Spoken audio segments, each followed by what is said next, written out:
اعوذ باللہ من الشیطان الرجیم بسم اللہ الرحمن الرحیم الحمد للہ رب العالمین والصلاة والسلام علی اشرف الانبیاء والمرسلین واہل بیتہ الطیبین الطاہرین المعصومین، اما بعد۔ سورہ مبارکہ جن آیت نمبر 15 سے آیت نمبر 27۔ بسم اللہ الرحمن الرحیم۔ وَأَمَّا الْقَاسِطُونَ فَكَانُوا لِجَهَنَّمَ حَطَبًا وَأَن لَّوْ اسْتَقَامُوا عَلَى الطَّرِيقَةِ لَأَسْقَيْنَاهُم مَّاءً غَدَقًا لِّنَفْتِنَهُمْ فِيهِ وَمَن يُعْرِضْ عَن ذِكْرِ رَبِّهِ يَسْلُكْهُ عَذَابًا صَعَدًا وَأَنَّ الْمَسَاجِدَ لِلَّهِ فَلَا تَدْعُوا مَعَ اللَّهِ أَحَدًا وَأَنَّهُ لَمَّا قَامَ عَبْدُ اللَّهِ يَدْعُوهُ كَادُوا يَكُونُونَ عَلَيْهِ لِبَدًا قُلْ إِنَّمَا أَدْعُو رَبِّي وَلَا أُشْرِكُ بِهِ أَحَدًا قُلْ إِنِّي لَا أَمْلِكُ لَكُمْ ضَرًّا وَلَا رَشَدًا قُلْ إِنِّي لَن يُجِيرَنِي مِنَ اللَّهِ أَحَدٌ وَلَنْ أَجِدَ مِن دُونِهِ مُلْتَحَدًا إِلَّا بَلَاغًا مِّنَ اللَّهِ وَرِسَالَاتِهِ وَمَن يَعْصِ اللَّهَ وَرَسُولَهُ فَإِنَّ لَهُ نَارَ جَهَنَّمَ خَالِدِينَ فِيهَا أَبَدًا حَتَّى إِذَا رَأَوْا مَا يُوعَدُونَ فَسَيَعْلَمُونَ مَنْ أَضْعَفُ نَاصِرًا وَأَقَلُّ عَدَدًا قُلْ إِنْ أَدْرِي أَقَرِيبٌ مَّا تُوعَدُونَ أَمْ يَجْعَلُ لَهُ رَبِّي أَمَدًا عَالِمُ الْغَيْبِ فَلَا يُظْهِرُ عَلَى غَيْبِهِ أَحَدًا إِلَّا مَنِ ارْتَضَىٰ مِن رَّسُولٍ فَإِنَّهُ يَسْلُكُ مِن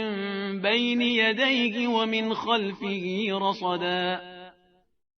لِيَعْلَمَ أَن قَدْ أَبْلَغُوا رِسَالَاتِ رَبِّهِمْ وَأَحَاطَ بِمَا لَدَيْهِمْ وَأَحْصَىٰ كُلَّ شَيْءٍ عَدَدًا۔ جنوں کے کلام کا آخری مرحلہ کہ جس میں انہوں نے یہ بیان کیا کہ ہم میں سے کچھ وہ بھی ہیں کہ جو مسلم ہیں اور ہم میں سے کچھ راہ راست سے ہٹے ہوئے ہیں۔ مسلم یعنی خدا کے فرمان کے آگے سر تسلیم خم کرنے والے، سرنڈر کرنے والے۔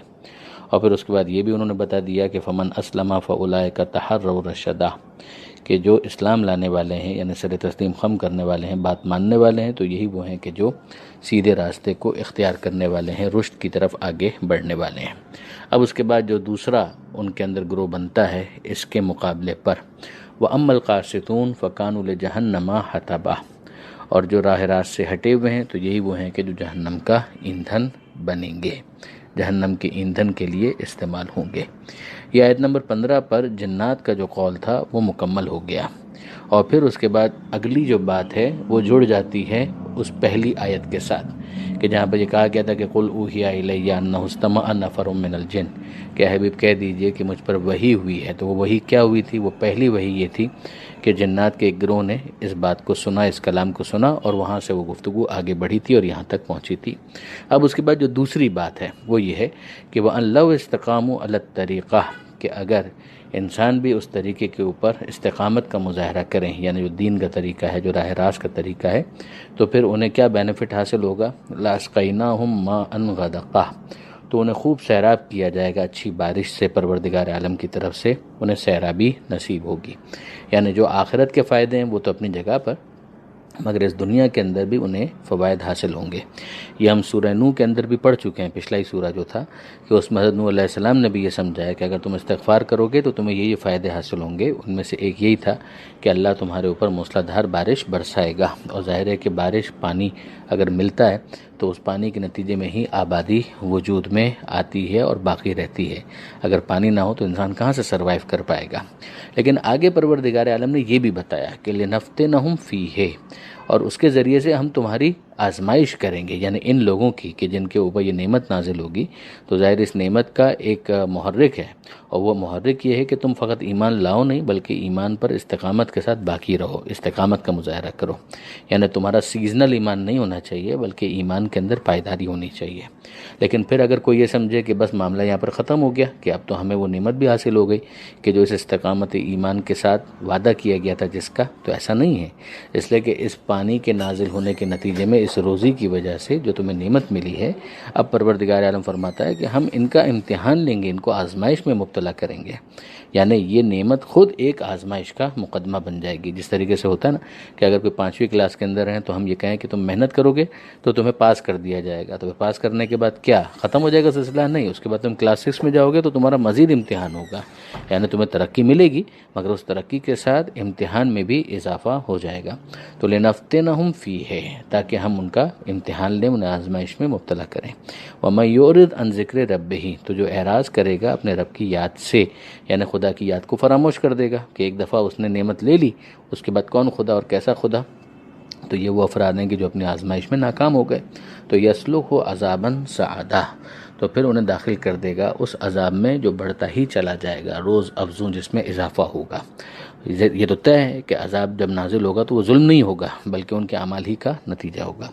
وَأَنَّ الْمَسَاجِدَ لِلَّهِ، اور یقیناً جو مسجدیں ہیں یہ اللہ ہی کے لیے ہیں۔ فَلَا تَدْعُوا مَعَ اللَّهِ أَحَدًا، تو اللہ کے ساتھ کسی اور کو مت پکارو۔ اب یہاں پر جو آیت کے اندر لفظ مساجد استعمال ہوا ہے، ایک تو یہی کہا گیا کہ یہ مسجد کی جمع ہے، یعنی مسجد وہ جگہ کہ جہاں پر جا کر سجدہ کیا جاتا ہے، پروردگار عالم کی بارگاہ میں عرض ادب کیا جاتا ہے، عبادت کی جاتی ہے، تو اسی کی جمع ہے مساجد، یعنی یہ عبادت گاہیں وہ اللہ کے لیے ہیں۔ اور دوسری بات یہ بھی کہی گئی کہ جو انسان کے اعضائے سجدہ ہیں، یعنی مسجد کی یہ جمع ہو جائے کہ جو اعضائے سجدہ ہیں نا، پیشانی ہے، ہتھیلیاں ہیں، گھٹنے ہیں، یہ پیروں کے انگوٹھوں کے انگوٹھے ہیں، یہ سب کے سب اعضائے سجدہ ہیں اور یہ سب کے سب اللہ کے لیے ہیں، یعنی ان کے ذریعے سے انسان عبادت کرتا ہے تو یہ عبادت صرف اللہ ہی کے لیے ہونی چاہیے، اللہ کے ساتھ۔ مع کا لفظ بہت امپورٹنٹ ہے، اس کو خواہ بعض افراد نے مس یوز کیا ہے اور توسل و شفاعت کے خلاف استعمال کیا ہے، ورنہ اس سے یہ اجنبی ہے، کوئی تعلق ہی نہیں ہے۔ جیسے کہ لفظ ہے مع اللہ ہے، ایک ہے اللہ کو چھوڑ کر، ایک اللہ کے ساتھ۔ اللہ کو چھوڑ دیا گیا تو اس کے اندر تو اللہ کو مائنس کر دیا گیا، اللہ کے ساتھ اگر کسی کو شامل کر لیا گیا تو اس کا مطلب یہ کہ اس نے شرک کر دیا۔ اور ایک ہے کہ وہ جو پروردگار عالم فرماتا ہے کہ وَابْتَغُوا إِلَيْهِ الْوَسِيلَةَ، کہ اللہ تک پہنچنے کے لیے وسیلہ تلاش کرو، تو وہ وسیلہ خدا کی طرف سے مقرر کردہ ہے اور انسان اس کے ذریعے سے خدا سے قریب ہونا چاہتا ہے۔ سب سے بڑی مثال خود یہ قرآن ہے، اس آیت ہی کے ذریعے سے ہمیں یہ بات سمجھ میں آ رہی ہے نا، آیت خدا ہے، آیت خود خدا نہیں ہے، تو آیت خدا بھی وسیلہ ہی ہے پروردگار عالم کی بارگاہ میں پہنچنے کا اور اس کی بات کو سمجھنے کا۔ اس آیت ہی کے اندر یہ سمجھایا جا رہا ہے کہ وہ ان المساجد للہ ہے، کہ مسجدیں اللہ کے لیے ہیں۔ اب وہ عبادت گاہوں کے عنوان سے بھی بالکل بات ٹھیک ہے، اعضائے سجدہ کے اعتبار سے بھی ٹھیک ہے، کوئی اشارہ بھی عبادت کے عنوان سے کہ کسی اور کو خدا ماننے کے لیے اشارہ کیا جائے وہ قابل قبول نہیں ہے۔ کہیں پر اللہ کو چھوڑنے کی بات ہوگی وہ بھی قابل قبول نہیں، خدا کے ساتھ شامل کرنے کی بات کی جائے گی وہ بھی قابل قبول نہیں ہے۔ جو کچھ بھی ہے خدا کے علاوہ وہ خدا کی مخلوق ہے، اس میں سے جو مقربین ہیں وہ خدا تک پہنچانے کے ذمہ دار ہیں۔ پروردگار نے ان کو مقرر ہی اس لیے کیا ہے، اس میں سب سے بڑھ کر خود پیغمبر اکرم صلی اللہ علیہ وآلہ وسلم، کہ ان کے ذریعے سے یہ کتاب ہم تک پہنچ رہی ہے، تو وسیلہ تو ہو ہی گیا۔ تو پروردگار عالم نے جس کو منتخب کیا ہے، جس کو خدا نے معین کیا ہے، اس سے تو یہ کہا جائے گا کہ آپ ہماری ہدایت کیجئے، آپ ہمیں بتائیے،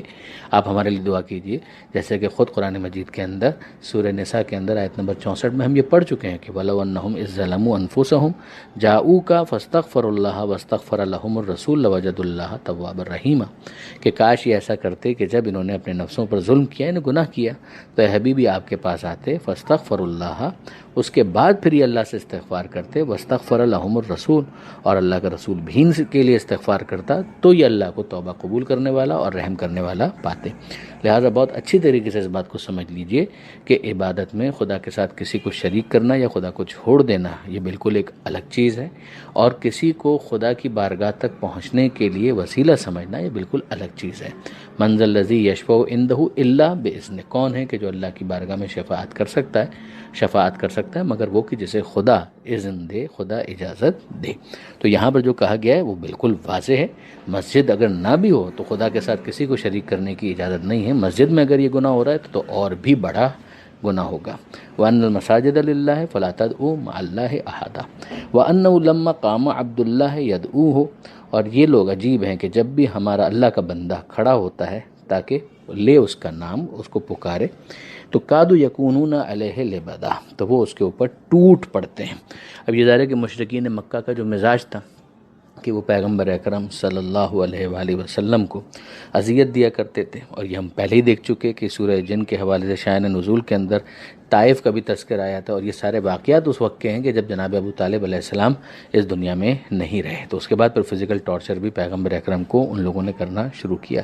ورنہ جب تک جناب ابو طالب علیہ السلام حیات تھے اس وقت تک کسی کی مجال نہیں تھی کہ پیغمبر اکرم کو فزیکلی ٹارچر کر سکے، مگر یہ بعد میں شروع ہوئے تھے۔ تو اس کو سمجھایا جا رہا ہے کہ یہ لوگ عجیب ہیں کہ جب یہ ہمارا بندہ، اللہ کا بندہ کھڑا ہوتا ہے تاکہ اس کا نام لے تو یہ اس کے اوپر ٹوٹ پڑتے ہیں، یعنی ان کو اذیت پہنچانے کی کوشش کرتے ہیں۔ ایک اور مطلب بھی اس کا کہا گیا ہے، اور وہ یہ کہ یہ جو کلام ہے جب یہ اللہ کا بندہ یعنی پیغمبر اکرم صلی اللہ علیہ وآلہ وسلم اس کو پڑھتے ہیں، اللہ کو پکارتے ہیں، تو جنات اس کلام کو سننے کے لیے گویا صف لگاتے ہیں اور ایک دوسرے کے اوپر سبقت کرنے کے لیے گویا ایک دوسرے کے اوپر ٹوٹ پڑتے ہیں، مگر جو پہلا مطلب ہے وہ زیادہ واضح ہے۔ قل، اے حبیب ان سے کہہ دیجئے، انما ادعو ربی، کہ میں تو بس اور بس اپنے رب کو پکارتا ہوں، ولا اشرک بہ احدا، اور میں اس کے ساتھ کسی ایک کو بھی شریک قرار نہیں دیتا ہوں۔ یہ اسی کی تشریح ہے جو پیچھے بات آ چکی ہے۔ قل انی لا املک لکم ضرا ولا رشدا، اور پھر میرا قصور کیا ہے، یعنی پیغمبر اکرم سے کہا جا رہا ہے کہ اے حبیب یہ بھی ان سے کہہ دیجئے کہ میں تمہارے معاملے میں نہ کسی نقصان کا ذمہ دار ہوں، نہ اس کا کوئی ذمہ لیتا ہوں، اور نہ ہی میں اس بات کا ذمہ دار ہوں کہ تمہیں راہ راست کے اوپر لے کر آؤں، یعنی تمہیں کان سے پکڑ کر مومن بنانا یہ میرا کام، یہ میرا ذمہ نہیں ہے۔ میں تو فقط اور فقط جو کرنے آیا ہوں وہ یہ ہے کہ جو پیغام مجھ تک پہنچایا گیا ہے، جو میسج میرے پاس ہے، اس کو میں ڈیلیور کرنا چاہتا ہوں، اس کا میں ذمہ دار ہوں۔ یہ بات آگے آنے والی ہے۔ تو پہلی بات یہ کہ جہاں تک میرا معاملہ ہے میں تو صرف اور صرف اسی کو رب مانتا ہوں، جو میرا رب ہے، پالنے والا وہ ایک ہے، اس کے ساتھ میں کسی کو شریک قرار نہیں دیتا۔ دوسری بات یہ کہ میں تمہارے معاملے کے اندر بھی ایز آف مائی اون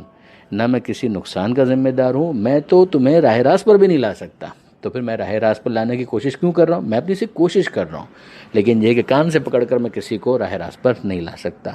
میں اپنے معاملے میں بھی قل، اے حبیب کہہ دیجئے، انی لن یجیرنی من اللہ احد، اللہ کے مقابلے پر کوئی مجھے بچا بھی نہیں سکتا۔ اگر اللہ طے کر لے بالفرض معاذ اللہ کہ خدا مجھے گرفت میں لینا چاہے تو اللہ کے مقابلے پر کوئی مجھے نہیں بچا سکتا۔ ولن اجد من دونہ ملتحدا، اور اللہ کو چھوڑ کر میری کوئی دوسری پناہ گاہ بھی نہیں ہے، یعنی میری پناہ گاہ بھی اللہ ہے، مجھے بچانے والا بھی اللہ ہے، اور پروردگار ہی کی بارگاہ سے جو مجھ پر نازل ہو رہا ہے وہ میں تم تک پہنچا رہا ہوں، الا بلاغا من اللہ و رسالاتہ، مگر یہ کہ میں بلاغ کر دوں جو اللہ کی طرف سے آیا ہے، و رسالاتہ، جو اس کے میسیجز ہیں اس کو میں تم تک کنوے کر دوں، بس یہ میرا ذمہ ہے۔ اگر اس کے اندر میں کوئی کوتاہی کروں گا تو خدا کی گرفت سے مجھے بھی بچانے والا کوئی نہیں ہے۔ ہاں یہ الگ بات ہے کہ نہ یہ ایسا ہونا ہے، نہ ایسا ہوا، اور نہ پروردگار عالم کی طرف سے گرفت ہوئی۔ وَمَن يَعْصِ اللَّهَ وَرَسُولَهُ فَإِنَّ لَهُ نَارَ جَهَنَّمَ، اللہ فرماتا ہے کہ جو اللہ کی نافرمانی کرے اور اس کے رسول کی نافرمانی کرے، یعنی اب رسول نے تو اتنا کچھ کہنا ہے اور ساتھ میں پروردگار عالم نے رسول کے اسٹیٹس کو سمجھانا ہے کہ اب سمجھ لو کہ اس رسول پر ہمیں کتنا اعتماد ہے، اتنا اعتماد ہے کہ اگر اس کی بھی کسی نے معصیت کی تو یہ معصیت خدا ہی کی معصیت ہوگی، اللہ کی معصیت اور اللہ کے رسول کی معصیت۔ فَإِنَّ لَهُ نَارَ جَهَنَّمَ خَالِدِينَ فِيهَا أَبَدًا، تو اس شخص کے لیے آگ ہے جہنم کی جس میں وہ ہمیشہ ہمیشہ رہے گا۔ حتیٰ اذا رأوا ما یوعدون، یہاں تک کہ جب وہ دیکھیں گے جس کا ان سے وعدہ کیا گیا تھا، یعنی جس کی وعید کی گئی تھی، جس سے انہیں ڈرایا جا رہا تھا، فسیعلمون، تو ان کو پتہ چل جائے گا، من اضعف ناصرا واقل عددا، کہ کون ہے نصرت کے اعتبار سے کم، نہیں ناصر کے اعتبار سے کم، یعنی کس کے مددگار کمزور ہیں، وہ اقل و عددا، اور کس کے ساتھیوں کی تعداد کم ہے۔ اب ظاہر ہے کہ پیغمبر اکرم صلی اللہ علیہ وآلہ وسلم ابتدائی دور میں اگر آپ دیکھیں تو پیغمبر اکرم کے ناصرین تو بہت کم تھے، پیغمبر اکرم کے ساتھ دینے والے افراد تو بہت ہی کم تھے۔ مولا علی کو لے لیجئے، جناب ابو طالب کو لے لیجئے، جناب خدیجہ سلام اللہ علیہم اجمعین، اور اسی طرح سے ایک دو چند افراد اور، تو بہت کم افراد تھے، اور یہ تانا بھی پیغمبر اکرم کو دیا جاتا تھا کہ بھئی آپ کے جو مددگار ہیں وہ تو بہت کم ہے تعداد کے اعتبار سے، اور جو ہیں ان میں بھی بہت سارے کمزور ہیں۔ مثلا اگر جناب بلال حبشی کو لیا جائے تو ان کا جو بیک گراؤنڈ تھا اس کی وجہ سے وہ جو مشرکین مکہ تھے وہ ان کو کمزور ہی شمار کیا کرتے تھے۔ تو یہاں پر پروردگار عالم فرماتا ہے کہ جب یہ لوگ دیکھ لیں گے وہ عذاب کے جس کا ان سے وعدہ کیا جا رہا ہے تو پھر ان کو سمجھ میں آ جائے گا کہ کس کے مددگار کمزور ہیں اور کس کی تعداد کم ہے۔ قل ان ادری، اے حبیب کہہ دیجئے مجھے نہیں معلوم، اقریب ما توعدون ام یجعل له ربی امدا، کہ کیا وہ قریب ہے کہ جس کا تم سے وعدہ کیا گیا ہے، یا کوئی طولانی مدت میرے رب نے اس کے لیے قرار دی ہے، یعنی اب یہ وعدہ پورا کب ہوگا۔ ظاہر ہے کہ عام طور پر پیغمبر اکرم کے سامنے یہ سوال کیا جاتا تھا کہ بتاؤ تو صحیح کہ یہ وعدہ پورا کب ہوگا، تو واپس ایک مرتبہ کہا جا رہا ہے کہ یہ تو سر خدا ہے، یہ تو راز خدا ہے، پروردگار عالم کا یہ راز ہے، معین راز ہے، پروردگار عالم جانتا ہے، میں نہیں جانتا کہ کیا وہ قریب ہے یا وہ دور ہے۔ ہاں وہ وعدہ پورا ضرور ہوگا، ایک دن ایسا ضرور آئے گا۔ اب یہاں پر آپ نوٹ کیجئے، وہ دن ضرور آئے گا، یہ بھی غیب ہے، وہ وعدہ پورا ہوگا، ظاہر ہے کہ یہ غیب ہی ہے، وہ ایک ایسی چیز کہ جو مستقبل میں ہونے والی ہے، وہ قیامت کا دن ہو، عذاب کا نزول ہو، وہ ساری چیزیں غیب سے تعلق رکھتی ہیں۔ یہ پیغمبر اکرم کو بتایا گیا ہے تو پیغمبر اکرم آگے کنوے کر رہے ہیں۔ کچھ آیتوں کے اندر اسی طریقے سے کچھ احادیث کے اندر ہم دیکھتے ہیں کہ کچھ کنڈیشنز یا کچھ علامتیں بیان کی گئی ہیں کہ ایسا ہوگا پھر اس کے بعد قیامت آئے گی، ایسا ہوگا پھر قیامت آئے گی۔ مثلا اسی قرآن مجید کے اندر یاجوج ماجوج کا تذکرہ ہے۔ اب یہ بھی غیب سے متعلق ہے کہ یہ بھی مستقبل میں ہونے والا ہے۔ وہ بہت ساری چیزیں جو غیب سے متعلق ہیں، ان میں سے جتنا پیغمبر اکرم کو، نبی کو، رسول کو بتا دیا گیا وہ رسول کو معلوم ہے، اور جو نہیں بتایا گیا وہ پروردگار عالم سے خاص ہے۔ جب وہ اپنے نبی اور رسول سے بھی اس کو مخفی رکھنا چاہتا ہے تو پروردگار یقیناً اس بات کا حق رکھتا ہے۔ اب یہاں پر ہمیں اس بات کو سمجھ لینا چاہیے کہ اصل جو علم الغیب ہے وہ پروردگار عالم ہی کے لیے ہے، اس میں کسی قسم کا کوئی شک نہیں ہے۔ اب وہ اپنے علم کے اوپر جتنا جس کو مطلع کرے، اور وہ مستقبل سے متعلق معاملات ہیں، وہ جتنی بھی چیزیں ہیں، جتنا وہ اس کو مطلع کرے اپنے نمائندے کو، یہ اس کا استحقاق ہے۔ جتنا اسے بتایا جائے گا اس میں سے جتنے کے بارے میں اسے یہ کہا جائے گا کہ آگے پاس آن کر دو، وہ آگے پاس آن کر دے گا۔ جتنوں کے بارے میں اسے یہ کہا جائے گا کہ اپنے وارثان کو، وارثان علوم کو، یعنی علم کے جو وارث ہیں ان کو بتا دیا جائے تو وہ اتنا ان کو بتا دے گا۔ تو ظاہر ہے کہ جو علم کے وارث ہوں گے رسول اللہ کے، ان کے پاس زیادہ علم ہوگا، وہ رسول اللہ کے علم کے وارث ہیں، وہ قرآن کے وارث ہیں، اور جو عوام الناس ہیں ان کے پاس نسبتاً کم چیزیں ہوں گی کہ جن کے اوپر وہ مطلع ہوں گے۔ تو یہ ایک چین ہے کہ جو چلی آ رہی ہے۔ اب یہاں پر آپ دیکھیے پروردگار عالم اسی چیز کو بیان بھی کر رہا ہے کہ عالم الغیب، کہ خدا ہے عالم الغیب، فلا یظہر علی غیبہ احدا، تو وہ اپنے غیب کے اوپر کسی کو مطلع نہیں کرتا الا، مگر وہ من ارتضی من رسول، اپنے رسولوں میں سے جن کو منتخب کرتا ہے ان کو بتاتا ہے۔ اور یہیں پر حضرت علامہ سید علی نقی صاحب کا جو بہت مشہور جملہ ہے، ان کی بعض مجالس کے اندر بھی انہوں نے اس کو بیان کیا کہ نبی کا مطلب کیا ہوتا ہے؟ نبی کا مطلب ہوتا ہے خبر دینے والا۔ تو یہ خبر کس چیز کی دے رہے ہوتے ہیں؟ ظاہر ہے کہ مشاہدات کی خبر نہیں دے رہے ہوتے ہیں کہ یہ سورج ہے، یہ چاند ہے، یہ ستارے ہیں، یہ زمین ہے، بلکہ یہ چیز تو انسان کے مشاہدے میں ہوتی ہے، وہ خبر دیتے ہی غیب کی ہیں۔ تو غیب کی خبریں دینا یہ تو نبی کا کام ہے، مگر نبی جو غیب کی خبریں دیتے ہیں اس کا سورس کیا ہے؟ ان کی ذات پرماننٹلی یا نہیں، پروردگار عالم کی طرف سے۔ تو ظاہر ہے کہ پروردگار عالم ہی کی طرف سے انہیں یہ تمام علم عطا ہوتا ہے۔ تو اس میں حیرت کی کیا بات ہے؟ جب وجود ہی خدا کا دیا ہوا ہے تو علم اگر خدا کا دیا ہوا ہو تو اس میں حیرت کی کیا بات ہے؟ یہ پروردگار کی عطا ہے، جس کو خدا نے چن لیا اس کو مصطفیٰ بنا دیا۔ الا من ارتضی من رسول فانه يسلك من بين يديه ومن خلفه رصدا، تو وہ بھیج دیتا ہے سامنے سے بھی اور پیچھے سے بھی پہرے داروں کو، یعنی فرشتوں کو اس رسول کے ساتھ ساتھ رکھتا ہے۔ یہ پروٹوکول ہے رسولوں کا،